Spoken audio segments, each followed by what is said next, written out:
ಹಾಂ ಸರ್. ಆತ್ಮೀಯ ರೈತ ಬಾಂಧವರೇ, ನಾನು ನಿಮ್ಮ ಸಂಜಯ್ ನಾಗರ ಟ್ರೇಡರ್ಸ್ ಮಂಜುನಾಥ್ ಮಾಡುವ ನಮಸ್ಕಾರಗಳು. ಇವತ್ತು ನಾನು ಹಾವೇರಿ ಜಿಲ್ಲೆ ಹಾವೇರಿ ತಾಲೂಕು ದೇವಿ ಹೆಸರಲ್ಲಿದ್ದೀನಿ. ಇದು ಹಜರತ್ ಅವರು ಅಡಿಕೆ ತೋಟ ಮಾಡ್ತಾ ಇದ್ದಾರೆ. ಇದ್ರ ಉದ್ದೇಶ ಏನಪ್ಪ ಅಂದರೆ, ಒಂದು ವಿಶೇಷವಾಗಿ ಹೇಳೋದು, ಈ ಭಾಗದ ರೈತರು ಕೃಷಿ ಕಾಲೇಜ್ ಇದೆ ಇಲ್ಲಿ. ನಂಗೆ ತುಂಬ ಖುಷಿ ಆಯಿತು. ಅಲ್ಲಿ ಎಕ್ಸ್ಪರ್ಟ್ಗಳಿರ್ತಾರೆ, ತಿಳ್ಕೊಂಡಿರೋರು ಇರ್ತಾರೆ, ತಿಳ್ಕೊಂಡಿರೋರು ಇರ್ತಾರೆ. ಅವ್ರನ್ನ ಯಾರು ಚೆನ್ನಾಗಿ ತಿಳ್ಕೊಂಡಿರ್ತಾರೆ ಅವ್ರನ್ನ ಗುರುತಿಸ್ಬಿಟ್ಟು ಅವ್ರ ಸಲಹೆ ಮತ್ತು ಮಾರ್ಗದರ್ಶನ ಎಲ್ಲ ತಗೊಳ್ರಿ ನೀವು. ಯಾಕಂದ್ರೆ ಅಲ್ಲಿ ನೋಡಿ, ಇಲ್ಲಿ ಬಂದಿರೋದು ಚಂದ್ರು ಅಂತ. ಅವರು ನಮಗೆ ಫ್ರೆಂಡ್ ವಿತ್ ಕಸ್ಟಮರ್. ಅವರು ಅವ್ರದ್ದು ಅಡಿಕೆ ತೋಟ ನಾನು ಬೆನ್ನ ಹಿಂದ್ಗಡೆ ಕಾಣ್ತಾ ಐತೆ, ನೋಡಿದೆ. ಅದನ್ನೆಲ್ಲ ಔಷಧಿ ಹೊಡೆದಿದ್ರು, ಎಲ್ಲ ಚೆನ್ನಾಗೈತೆ. ಬಟ್ ಆನ್ ದ ವೇ ಇಲ್ಲಿ ಬಂದಿದ್ದೆ, ಮಾತಾಡ್ಸ್ಕೊಂಡು ಹೋಗೋಣ ಅಂತ ಬಂದೆ ನಾನು. ಬಟ್ ಇವ್ರ ಪಕ್ಕದ ಹೊಲ್ದಾರೆ, ಅವ್ರ ಫ್ರೆಂಡ್ ಎಲ್ಲ ಆತ್ಮೀಯರು ಹಜರತ್ತಲ್ಲಿ ಅನ್ಕೊಂಡು ಅವರು ಅಡಿಕೆ ತೋಟ ಮಾಡ್ತಾಯಿದ್ರ. ಸಾರ್ ಒಂಚೂರು ಬರೀ ನೋಡೋಣ ಏನು ಮಾಡ್ಯಾರ ಅಂತ ಅಂದ್ರೆ, ಹಾಗಾಗಿ ನಾವು ಬಂದಿವೆ. ಇಂಥ ವಿಡಿಯೋಗಳು ಎಲ್ಲೂ ನಾನು ಯಾವ ವಿಡಿಯೋದಲ್ಲೂ ಕೂಡ ಹೇಳಿಲ್ಲ. ಅಂದರೆ ಅಡಿಕೆ ತೋಟ ಮಾಡ್ಬೇಕಾದ್ರೆ ಬಿಗಿನಿಂಗ್ ಏನು ನಾವು ಯೂಸ್ ಮಾಡಬೇಕು, ಹೆಂಗೆ ಮಾಡಬೇಕು ಅಡಿಕೆ ತೋಟನ ಅನ್ನೋದ್ರ ಬಗ್ಗೆ ಇವತ್ತೇನಾದ್ರೂ ಅಂಥ ಅವಕಾಶ ಸಿಕ್ಕರೆ ಹಜರತ್ತಲ್ಲಿ ಮತ್ತು ಇವರು ಚಂದ್ರು ಅವರಿಗೆ ನಾನು ಧನ್ಯವಾದ ಹೇಳಲಿಕ್ಕೆ ಇಷ್ಟಪಡ್ತೇನೆ. ಈಗ ಸ್ಟಾರ್ಟ್ ಮಾಡೋಣ. ನೋಡಿ, ಇವರು ಹಜರತ್ ಅವರೇ ಬರ್ರಿ. ಆಯ್ತಾ ನಿಮ್ದು? ಮಾತಾಡಿ. ನೋಡಿ, ಇಲ್ಲಿಂದ ಅವರೇ ಹೇಳ್ತಾ ಇದ್ರು ಲೆಂತು. ಈ ಲೆಂತಿಂದ ಈ ಲೆಂತಿಗೆ ಚಂದ್ರು ಕಾಣ್ತಾ, ಈ ಲೆಂತಿಂದ ಈ ಲೆಂತಿಗೆ ಏನು ಮಾಡಿದ್ದಾರೆ, 8 ಐತೆ ಅಂತ ಹೇಳ್ತಾ ಇದ್ದಾರೆ. 8 ಇದೆ. ನೋಡಿ, ನಾನು ನಿಮಗೇನು ಹೇಳ್ತೀನಿ ಅಂದರೆ, ಈ ಕಡೆ ನಾನು ನಿಮಗೇನು ಹೇಳ್ತೇನೆ ಅಂದ್ರೆ, ರೈತ ಬಾಂಧವರಿಗೆ 9 ನಾವು ಅಳತೆಯನ್ನು ಆಲ್ಮೋಸ್ಟ್ ಅಲ್ಲಿ ಮಾಡ್ತೀವಿ. ಯಾಕೆ 9 ಮಾಡಬೇಕು? 6 ಮಾಡಬಾರ್ದಾ? 8 ಮಾಡಬಾರ್ದಾ? 3 ಮಾಡಬಾರ್ದಾ? ಅದು 9 ಮಾಡ್ಬೇಕನ್ನೋದು ಏನು ಒಂದು ಮಾನದಂಡ ಅಂತ ಅಂದರೆ, ಒಂದು ನೋಡಿ, ಈ ಗಿಡದ ಹ್ಯಾಡ ಹಿಂಗೆ ಬೆಳೆದಾಗ ಹಿಂಗೆ ಕೂಡ್ಕೊಳ್ತಾವಲ್ಲ, ಇದು 4.5 ಡಿಸ್ಟೆನ್ಸಲ್ಲಿ ಇರ್ತದೆ. ಒಂದು ಹ್ಯಾಡ ದಷ್ಟಪುಷ್ಟವಾಗಿ ಕೂಡ್ಕೊಬೇಕು. ನೀವು ಅಡಿಕೆ ತೋಟ ಮಾಡಿದರೆ, ನಾವು ಅಡಿಕೆ ತೋಟದೊಳಗೆ ಹೋಗ್ತಾ ಇದ್ರೆ ಮೇಲ್ಗಡೆ ಆಕಾಶ ಕಾಣಬಾರ್ದು. ಅಷ್ಟು ಚೆನ್ನಾಗಿ ಗಿಡಗಳು ಚೆನ್ನಾಗಿ ಬೆಳೆದದ್ದು ಅಂತಂದ್ರೆ ಅದು ಆರೋಗ್ಯಕರವಾಗಿರ್ತಕ್ಕಂಥ ಅಡಿಕೆ ತೋಟ ಅಂತ ನಾವು ಲಕ್ಷಣಗಳಲ್ಲಿ ಕಂಡುಹಿಡಿತೇವೆ. ಅದಕ್ಕೆ ಏನು ಮಾಡ್ತೀವಿ ಅಂತ ಅಂದ್ರೆ, 6 ಅಂದರೆ 8, 9 ಮಾಡ್ತಾರೆ ಈಗಿನ ಕಾಲದಲ್ಲಿ. 8, 9 ಅಂತ ಅಂದರೆ ನೋಡಿ, ಸ್ಪೇಸು ಇನ್ನೊಂದು ಹಿಡಿದ್ರೆ ಜಾಸ್ತಿ ಸಿಗ್ತತೆ ಅಂತ 8, 9 ಮಾಡಿದರೆ ಅದು ಒಳ್ಳೆಯದು. ನೀವು 6 ಮಾಡಬಾರ್ದು, ಮತ್ತು 7 ಇವು ಯಾವ ಲೆಂತ್ ಉಪಯೋಗ ಇಲ್ಲ. 9 ನೋಡಿ ರೈತ ಬಾಂಧವರೇ, 8, 8, 9, 9 ಅದು ಸೈಜು. ಇನ್ನೊಂದು 50 ಗಿಡ ಜಾಸ್ತಿ ಹಿಡಿತೈತೆ ಅಥವಾ 100 ಗಿಡ ಹಿಡಿತೈತೆ ಅನ್ನೋ ಉದ್ದೇಶಕ್ಕೆ 8, 9 ಮಾಡೋದು ಒಳ್ಳೆಯದು. ನೀವು ಟ್ಯಾಕ್ಟ್ರಿಗಳು ಉಳುಮೆ ಮಾಡ್ಬೇಕಂದ್ರೂ ಕೂಡ 8, 9 ಆದರೆ ಸಾಕು. ಅದೇ ಟ್ಯಾಕ್ಟ್ರಿ ಬಾಡಿ ಎಷ್ಟಿರ್ತೈತೆ ಅಂತಂದರೆ 6 ಅಡಿ ಇರ್ತೈತೆ ಅಷ್ಟೇ. ಅದು 6 ಅಡಿ ಅಂತ ಅಂದರೆ ಅದ್ರೊಳಗಡೆ 5 ಅಡಿ ರೋಟ್ರ್, ಅಂದರೆ ಗಾಲಿಂದ ಒಳಗಡೆನೇ ಇರ್ತೈತೆ. ನೀವು ರೋಟ್ರ್ ಬೇಸಾಯ ಮಾಡೋದಿಲ್ಲ, ಅದೆಲ್ಲದಕ್ಕೂ ಅನುಕೂಲ ಆಗ್ತೈತೆ. ಅದಕ್ಕೆ ಈ ಲೆಂತನ್ನು ನಾವು ತಗೊಳ್ಬೇಕಾಗ್ತದೆ. 9, 8, 9 ಮಾಡಬೇಡಿ, 8, 9 ಮಾಡಿ. ಒಂದು ಕಡೆ ನಿಮಗೆ ಟ್ಯಾಕ್ಟ್ರ್ ಓಡಾಡೋಕ್ಕಾದ್ರೂ ಸಾಕು ಅನಿಸ್ತದೆ. ಯಾಕಂದರೆ ಗಿಡಗಳು ಜಾಸ್ತಿ ಬೆಳ್ತೈತೆ. ಸ್ಮಾಲ್ ಸ್ಕೇಲ್ ಫಾರ್ಮರ್ ಇರ್ತೀರಿ, 2 ಎಕರೆ ಇರ್ತದೆ. 9 ಮಾಡಿದರೆ ನಿಮಗೆ ತುಂಬ ಹೋಗ್ಬಿಡ್ತದೆ. ಇದಕ್ಕಿಂತ ಕಡಿಮೆ ಮಾಡಿದರೆ ಏನು ಅನಾನುಕೂಲ ಆಗ್ತದೆ ಅಂದರೆ, ಮಧ್ಯೆ ಹೋದಾಗ, ವಯಸ್ಸಾದಾಗೆ ನೀವು ಅಡಿಕೆ ತೋಟ ಚೆನ್ನಾಗಿ 1.5-2 ಅಡಿ ಮಾಡಿ ಚೆನ್ನಾಗಿ ಒಂದು ಉಳುಮೆ ಮಾಡಿ ಚೆನ್ನಾಗಿ ಮಾಡ್ಕೊಂಡ್ರೆ 25 ವರ್ಷದಿಂದ ಮ್ಯಾಕ್ಸಿಮಮ್ 30 ವರ್ಷ ಒಳ್ಳೆ ಇಳುವರಿ ಕೊಡ್ತದೆ ನಿಮಗೆ. 100 ವರ್ಷ ಅಡಿಕೆ ತೋಟ ಇದ್ದರೂ ಕೂಡ ಅಷ್ಟು ಇಳುವರಿ ನಿಮಗೆ ಸಿಗಲ್ಲ. ಅದ್ರ ನಡುವೆ ಮತ್ತೆ ಗಿಡಗಳು ಹಾಕ್ಬೇಕಂದ್ರೆ 8, 9 ಇಲ್ಲ 9, 9 ಸೂಕ್ತವಾಗಿರ್ತಕ್ಕಂತಹ ಒಂದು ಅಳತೆ ಗೋಲಾಗಿರ್ತದೆ. ಇದು ಅಳತೆದ ಬಗ್ಗೆ ಆಯ್ತು. ಈಗ ನೋಡೋಣ ಗುಣಿ ಹಚ್ಚೋದು ಹೆಂಗೆ ಏನಂತ. ಇದು ನೋಡಿ, ಇನ್ನೊಂದು ಸರಿ ಹೇಳ್ತೀನಿ. ಹಿಂಗೆ ಏನು ಮಾಡಿದ್ದಾರೆ, 9 ಮಾಡಿದ್ದಾರೆ. ಹಿಂಗೆ 8 ಅಂತ, ಹಿಂಗೆ ಅಲ್ಲಿ ಆ ಗುಣಿಯಿಂದ ಈ ಗುಣಿಗೆ 8, ಹಿಂಗೆ 9 ಇದೆ ಸಾಕಿದೆ. ಹಾಂ, ಹಾಗಾದರೆ ನೋಡಿ, ಈಗ ಗುಣಿಗಳನ್ನು ನಾವು ಎಷ್ಟು ಅಳತೆ ತೆಗೆದ್ರೆ ಒಳ್ಳೆಯದು, ಅದು ತುಂಬ ಪಾಯಿಂಟ್. ನೋಡಿ, 1.5, 2, 1.5 ಅಂದರೆ ಹಿಂಗೆ 1.5, ಹಿಂಗೆ ಉದ್ದ 1.5, ಹಿಂಗೆ. ಆಗ ಇದು ಡೆಪ್ತ್ ಎಷ್ಟಿರ್ಬೇಕಂದ್ರೆ 2 ಅಡಿ ಇದ್ದರೆ ಸಾಕು. ಕೆಲವು ಸಂಶೋಧನೆಗಳು ಈ ಪ್ರಕಾರ ಏನು ಹೇಳ್ತಾರೆ, 60 ಸೆಂಟಿಮೀಟ್ರು ಅಂದರೆ ಉದ್ದ ಇಂಟು ಅಗಲ ಇಂಟು ಎತ್ತರ, 3 60 ಇದ್ದರೆ ಸಾಕು ಅಂತಲೂ ಕರೀತಾರೆ. ಬಟ್ ನನ್ನ ಕಂಫರ್ಟಬಲ್ ನಾಲೆಡ್ಜ್ ಏನಂತಂದರೆ 1.5, 2 ಅಡಿ ಮಾಡಿದರೆ ನಿಮಗೆ ತುಂಬ ಒಳ್ಳೆಯದು. ಮತ್ತು ಅಡಿಕೆ ಗಿಡಗಳನ್ನು ನೆಡಬೇಕಾದ್ರೆ, ಇಲ್ಲ ಅಡಿಕೆ ಗಿಡ ಇದ್ದಿದ್ರೆ ಖಂಡಿತ ಅದನ್ನು ಡಿಗ್ ಮಾಡಿ ತೋರಿಸೇ ಹೇಳ್ತಿದ್ದೆ ನಾನು. ಅದ್ರ ಗಣ್ಣು ಬರ್ತತ್ತಲ್ಲ, ಗಣ್ಣು ನೀಟಾಗಿ ಭೂಮಿ ಒಳಗಡೆನೇ ಹಚ್ಚಿರಪ್ಪ. ಅದನ್ನ ಗಣ್ಣು ಮೇಲ್ಗಡೆ ಹಚ್ಚಿದ್ರೆ ಅಡಿಕೆ ಗಣ್ಣು ಬರುತ್ತೆ ನೋಡಿ, ಅದರಲ್ಲಿ ಆ ಬೀಜ ಕೆಳಗಡೆ ಇರಬೇಕು. ಬೀಜ ಮೇಲ್ಗಡೆ ಇತ್ತು ಅಂದರೆ ಬೇರ್ ಮತ್ತೆ ಮೇಲ್ಗಡೆ ಬರಕತ್ಬಿಡ್ತದೆ. ಆ ವಿಡಿಯೋ ನೋಡ್ಕೊಂತ ನೋಡಿ, ಎಲ್ಲೆಲ್ಲರೂ ಹೋಗ್ಬಿಟ್ಟು ಮತ್ತೆ ಅದು ಹಂಗೆ ಬೇರ್ ಬರ್ತದೆ.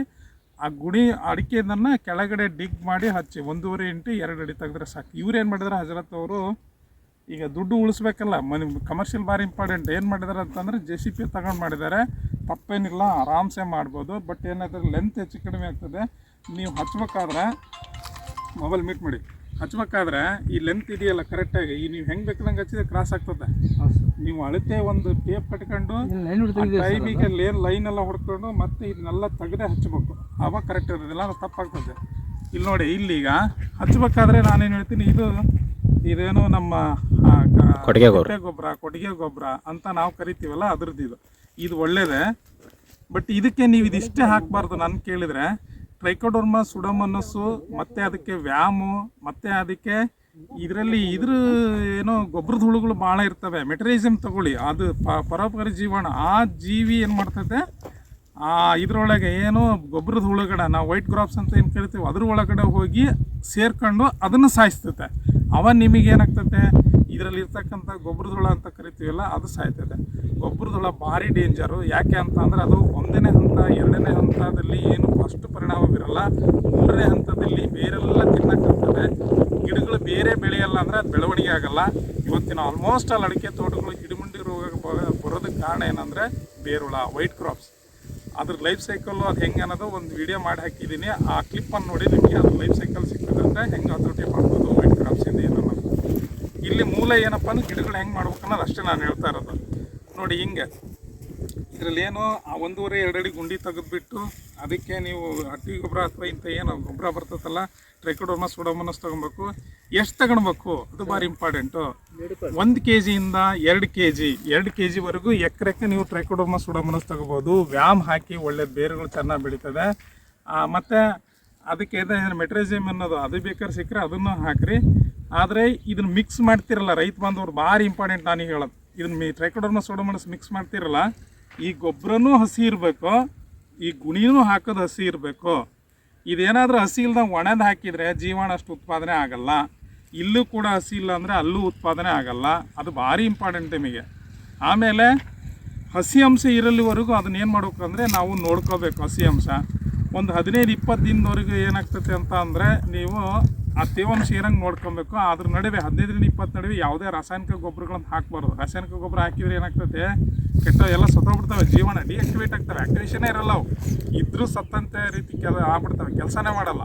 ಅದಕ್ಕೆ ಯಾವುದೇ ರಾಸಾಯನಿಕ ಗೊಬ್ಬರಗಳನ್ನು ಹಾಕೋಕ್ಕಿಂತ ಈ ಜೈವಿಕ ಗೊಬ್ಬರಗಳನ್ನು ಹಾಕಿ, ಜೈವಿಕ ಜೀವಾಣುಗಳನ್ನು ಹಾಕಿ ನೀವು ಅಡಿಕೆ ತೋಟ ಮಾಡಿದರೆ ಎಲೆ ಚುಕ್ಕೆ ರೋಗ, ಬೇರು ಕೊಳೆ ರೋಗ, ಗಿಡಗಳೆಲ್ಲ ಏನಾಗ್ತದೆ ಕೆಲವೊಂದು ಒಣಗಿ ಸಾಯ್ತದೆ. ನೋಡಿ ನಿಮಗೆ ಎಲ್ಲಿ ಅಂದರೆ ತೊಗರಿ ಗಿಡ ಒಣಗಿ ಸಾಯೋದು, ಮುಳುಗಾಯಿ ಗಿಡ ಒಣಗಿ ಸಾಯೋದು, ಬಾಳೆ ಗಿಡ ಏನು ಪನರಮ್ಮ ವಿಲ್ಟು ಬಂದು ಒಣಗಿ ಸಾಯ್ತದಲ್ಲ, ಅಂಥ ರೋಗಗಳನ್ನು ಹತೋಟಿ ಮಾಡ್ಬೇಕಂದ್ರೆ ಟ್ರೈಕೋಡರ್ಮಾ ಸುಡೋಮೋನಾಸ್ ಯೂಸ್ ಮಾಡಿ.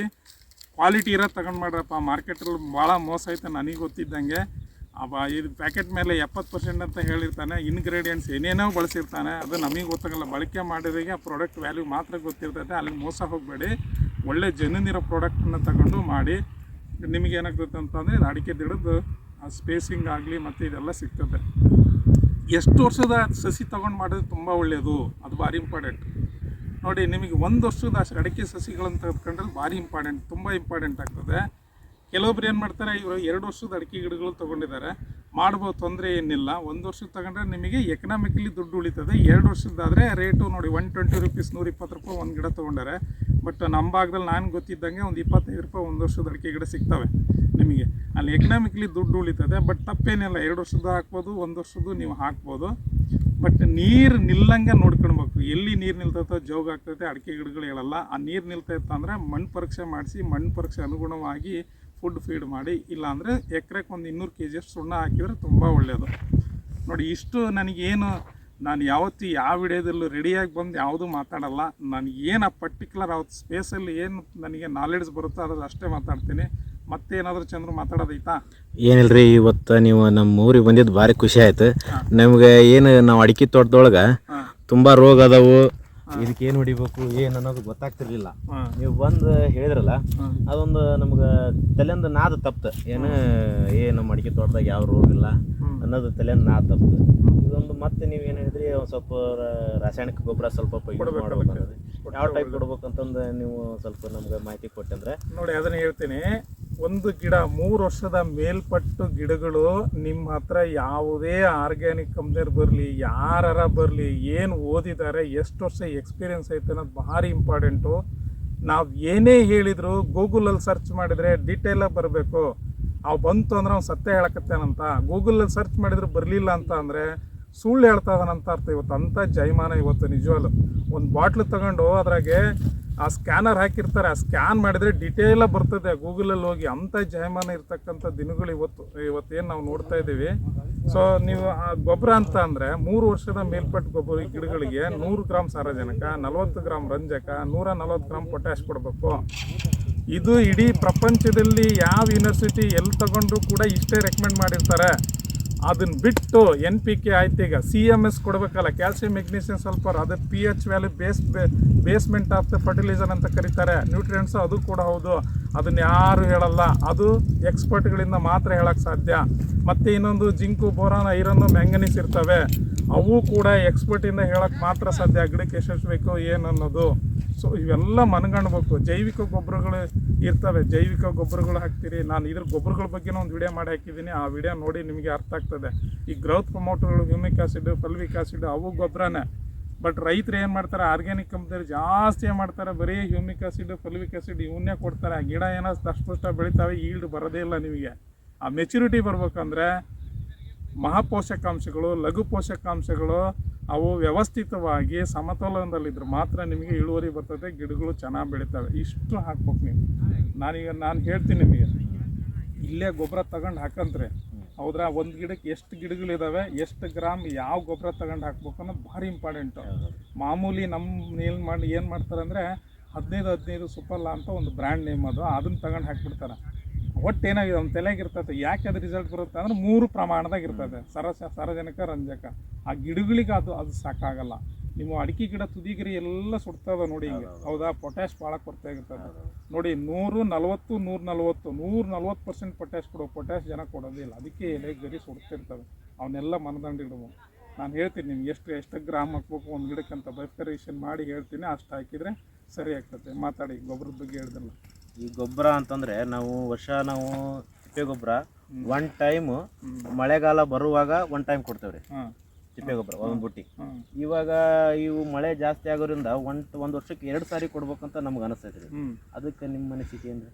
ಒಳ್ಳೆ ಕ್ವಶನ್ ನೋಡಿ ರೈತ ಬಾಂಧವ್ರೆ. ನೀವು ತಿಪ್ಪೆ ಗೊಬ್ಬರ, ಹಟ್ಟಿ ಗೊಬ್ಬರ ಇವನ್ನೆಲ್ಲ ಹಾಕ್ತಿರಲ್ಲಪ್ಪ, ಈ ಗೊಬ್ಬರಗಳು ಹಾಕೋದ್ರಿಂದ ಇದು ಪೂರಕನ, ಮಾರಕನ, ಗಿಡಗಳಿಗೆ ಯೋಗ್ಯವಾಗಿರೋದ, ಅದು ಭಾರಿ ಇಂಪಾರ್ಟೆಂಟ್ ರೀ. ನಾನು ಹೇಳೋದು ಈಗ ನೋಡಿ, ಇದು ಗೊಬ್ಬರ ತೊಗೊಂಡಿರಿ, ಯಾವುದು ಇದು ಕಬ್ಬಿನ ರೌದಿಗಳೇ ಜಾಸ್ತಿ ಹಾಕಿ ಕೊಳ್ತಿರ್ತಕ್ಕಂಥ ಗೊಬ್ಬರ ಐತೆ ನೋಡಿ. ಇದರಲ್ಲಿ ಕಬ್ಬಿನಲ್ಲೂ ಕೂಡ ಫಂಗಸ್ ಇರ್ತದೆ. ನೀವು ಅದಕ್ಕೆ ಸರಿಯಾಗಿ ಔಷಧಿ ಹೊಡಿಲ್ಲ ಅಂದ್ರೆ ಅದೇ ಫಂಗಸ್ ರೀಸೈಕಲ್ ಆಗಿ ಮತ್ತೆ ಬುಡಗಳಿಗೆ ಬಂದು ಬುಡದಿಂದ ಗಿಡಕ್ಕೆ ಮೇಲ್ಗಡೆ ಹೋಗ್ತದೆ. ಇವತ್ತು ನಾನು ಆಲ್ಮೋಸ್ಟ್ ಬೇರೆ ಅಡಿಕೆ ತೋಟಗಳನ್ನೆಲ್ಲ ನೋಡಿದ್ದೀನಲ್ಲ, ದೊಡ್ಡ ಅಡಿಕೆ ತೋಟಗಳು, ಈ ಫ್ಯಾಕ್ಟ್ರಿಗಳಲ್ಲಿ ಏನು ಮಾಡ್ತಾರೆ, ಈ ರೌದೆ ತಗೊಂಬರ್ತಾರಲ್ಲ, ಜನ ಔಷಧಿ ಹೊಡೆಯೋದೇ ಇಲ್ಲ, ಫಂಗಸ್ ಹಂಗೆ ಇರ್ತದೆ ಅದ್ರಾಗೆ. ಅದೇ ಮತ್ತು ಬುಡಕ್ಕೆ ಹಾಕ್ತಾರೆ, ಜಾಸ್ತಿ ವಿಪರೀತ ಹೋಗ್ತದೆ. ಅಂದರೆ ಕ್ವಾಲಿಟಿ ಇರಲ್ಲ ಅಂತ ಅರ್ಥ. ವಿಡಿಯೋ ನೋಡಿ ಕರೆಕ್ಟಾಗಿ ಕಾಣುತ್ತಿಲ್ಲ, ಆ ಕ್ವಾಲಿಟಿ ಇರಲ್ಲ, ಅವಾಗ ಹಂಗಾಗಿಬಿಡ್ತದೆ. ಈ ಗೊಬ್ಬರ ಅಂತ ಅಂದರೆ ಈಗ ರೈತರು ಏನು ಮಾಡ್ತೀರಿ, ತಿಪ್ಪೆ ಗೊಬ್ಬರ ದನಗಳು ಕಟ್ಕೊಂಡಿರ್ತಾರೆ, ಆ ಹೊಡೆಯ ಮೇಲ್ಗಡೆ ತೆನಿ ಹಾಯ್ತಾ ಇರ್ತದೆ, ಆ ತೆನಿ ನೋಡೋದಿಲ್ಲ. ಆತ ಏನು ಮಾಡ್ತಾನೆ ಅಂದರೆ ಹಸಿರಷ್ಟೇ ನೋಡ್ತಾನೆ, ಹಸಿರಷ್ಟೇ ಕಟ್ ಮಾಡ್ತಾನೆ. ಆ ತೆನಿಗಳು ತಗೊಬಂದು ದನಿಗೆ ಹಾಕ್ತಾನೆ, ದನ ತಿಂತದೆ, ಮತ್ತು ಸೆಗಣಿ ಮುಖಾಂತರ ತಿಪ್ಪಿಗೆ ಹಾಕ್ತಾರೆ. ಮತ್ತು ಅದ್ರ ಹೊಟ್ಟರಾಶಿ ಎಲ್ಲ ಉಳಿದಿರೋದು ಅಂದರೆ ಏನು ಉಳಿದಿರೋ ಅದನ್ನು ತೊಗೊಂಬಂದು ಹಾಕ್ತಾನೆ. ಆವಾಗ ಆ ಬೀಜ ಹಂಗೆ ಇರ್ತದೆ. ಮತ್ತೆ ಇನ್ನು ತಗೊಂಡೋಗಿ ತನ್ನ ಹೊಲಕ್ಕೆ ಹಾಕ್ತಾನೆ. ಆವಾಗ ಹೇಳ್ತಾನೆ, ಹೋದ ವರ್ಷ ನಂದು ಯಾವುದೋ ಬೀಜ ಇರಲಿಲ್ಲ ಮರೆ, ಈ ಸರಿ ಭಾರಿ ಕಳೆ ಎದ್ಬಿಟ್ಟತ್ತೆ ಅಂತಾನೆ. ಅವನಿಗೆ ಮಾಡಿರೋ ಅರಿವೇ ಇರಲ್ಲ. ಬೇರೆ ಯಾರೋ ತೊಗೊಂಬಂದು ಹಾಕಿದ್ದಾರೆ, ಏನೋ ಒಂದು ಹೇಳ್ತಾರೆ, ಏನಾಗಿ ಮಾಡಿದಾರಂತ. ಬಟ್ ಅವಾಗ ಅವ್ನ ತಪ್ಪು ಏನಾಗಿರ್ತದೆ, ಅದೇ ಬೀಜ ಮತ್ತು ಇಲ್ಲಿ ಉದುರಿರ್ತದೆ, ಇಲ್ಲಿಂದ ತೊಗೊಂಡು ಅಲ್ಲಿ ಹಾಕ್ತಾನೆ, ಬೀಜ ಭಾಳ. ಅದನ್ನು ಒಳ್ಳೆ ಗೊಬ್ಬರ ಅಂತ ಯಾರೂ ಕರೆಯಲ್ಲ. ಅದನ್ನು ನೀವು ಒಳ್ಳೆ ಗೊಬ್ಬರ ಅಂತಂದ್ರೆ ಹಸಿರಿಲೆ ಗೊಬ್ಬರ ಇರ್ತದಲ್ಲ, ಅದ್ರಲ್ಲಿ ಏನೋ ಮಿಕ್ಸರ್ ಇರಲ್ಲ. ಅದ್ರಾಗೆ ಒಳ್ಳೆ ಗೊಬ್ಬರ ಹಸಿರಿಲೆ ಗೊಬ್ಬರ, ಎಲೆಗಳೆಲ್ಲ ಗೊಳತ್ಬಿಟ್ಟು ಮಾಡ್ತಕ್ಕಂಥದ್ದು ಹಟ್ಟಿ ಅಂತೆಲ್ಲ ಆ ಗೊಬ್ಬರ. ಈ ಹಟ್ಟಿ ಗೊಬ್ಬರದಲ್ಲಿ ಹೀಗೆಲ್ಲ ಇರ್ತದೆ. ಒಳ್ಳೆ ಗೊಬ್ಬರ ಚೂಸ್ ಮಾಡ್ಕೊಂಡು ಮಾಡ್ಬೇಕು. ಆಮೇಲೆ ಈ ತಿಪ್ಪೆ ತೆಗೆದಿರ್ತೀರಿ, ಈ ತಿಪ್ಪೆ ಅಂತಂದ್ರೆ ತೆಗೆದಾಗ ಏನಾಗಿರ್ತದೆ, ನೀರು ಭಾಳ ಸೇರ್ಕೊಂಡಿರ್ತದೆ, ಅದ್ರಾಗ ಅಸಿಡ್ ಜಾಸ್ತಿ ಇರ್ತದೆ. ಅದು ಒಳ್ಳೆ ಗೊಬ್ಬರ ಅಲ್ಲ. ನೀರಿಂದ ಮೇಲ್ಗಡೆ ಇದ್ದು ಬರೀ ಏನು ಮಣ್ಣು, ಈ ಜೈವಿಕ ಜೀವಾಣುಗಳಿಂದ ಏನಾದರೂ ಕೊಳೆತು ಏನಾಗ್ತತ್ತಲ್ಲ, ಆ ಗಳಿತಿರ್ತಕ್ಕಂಥದ್ದು ಒಳ್ಳೆ ಫರ್ಟಿಲೈಸರ್ ಅಂತೂ ನೀವು ಆಯ್ಕೆ ಮಾಡ್ಕೊಬೇಕು ನೋಡಿ. ಇದ್ರೆ ಇನ್ನೂ ತಿಳಿಸ್ತಾ ಹೋದರೆ ಭಾಳಷ್ಟು ಹೇಳ್ಬೋದು, ವಿಡಿಯೋ ಭಾಳ ಲೆಂತ್ ಆಗ್ತದೆ. ಸೊ ನೆಕ್ಸ್ಟ್ ವಿಡಿಯೋಗಳಲ್ಲಿ ನೋಡಿ ಹೇಳೋಣ ಅಂತ. ಮತ್ತೇನು ಚಂದ್ರ ಅವ್ರು ಕೇಳೋದೈತಾ? ಮತ್ತೊಂದು ಏನಿಲ್ರಿ, ನಮ್ಮ ಫ್ರೆಂಡ್ ಒಬ್ಬ ಈಗ 2 ಎಕರೆ ಹಚ್ಚಾಕತ್ತಾನ್ರಿ. ಇದಕ್ಕೆ ಮತ್ತೆ ಈಗ ನಾವು ಗೊಬ್ಬರನ ಇದಕ್ಕೆ ಹಾಕಿ ಹಚ್ಚಂದ್ರೆ ಇಲ್ಲ ಮೇಲೆ ಹಾಕಂದ್ರೆ? ರಾಸಾಯನಿಕ ಗೊಬ್ಬರ ಬೇಡ ನನಗೆ. ಅಲ್ಲ ಇದು ಸಗಣಿ ಗೊಬ್ಬರನ, ಸಗಣಿ ಗೊಬ್ಬರ ಕೆಳಗೆ ಹಾಕಿ ಒಂದಿಷ್ಟು ದಿನ, ಒಂದು 7-8 ದಿನ ಅದು ಭೂಮಿ ಇದಕ್ಕೆ ಕಾಯಿ ನೋಡಿ.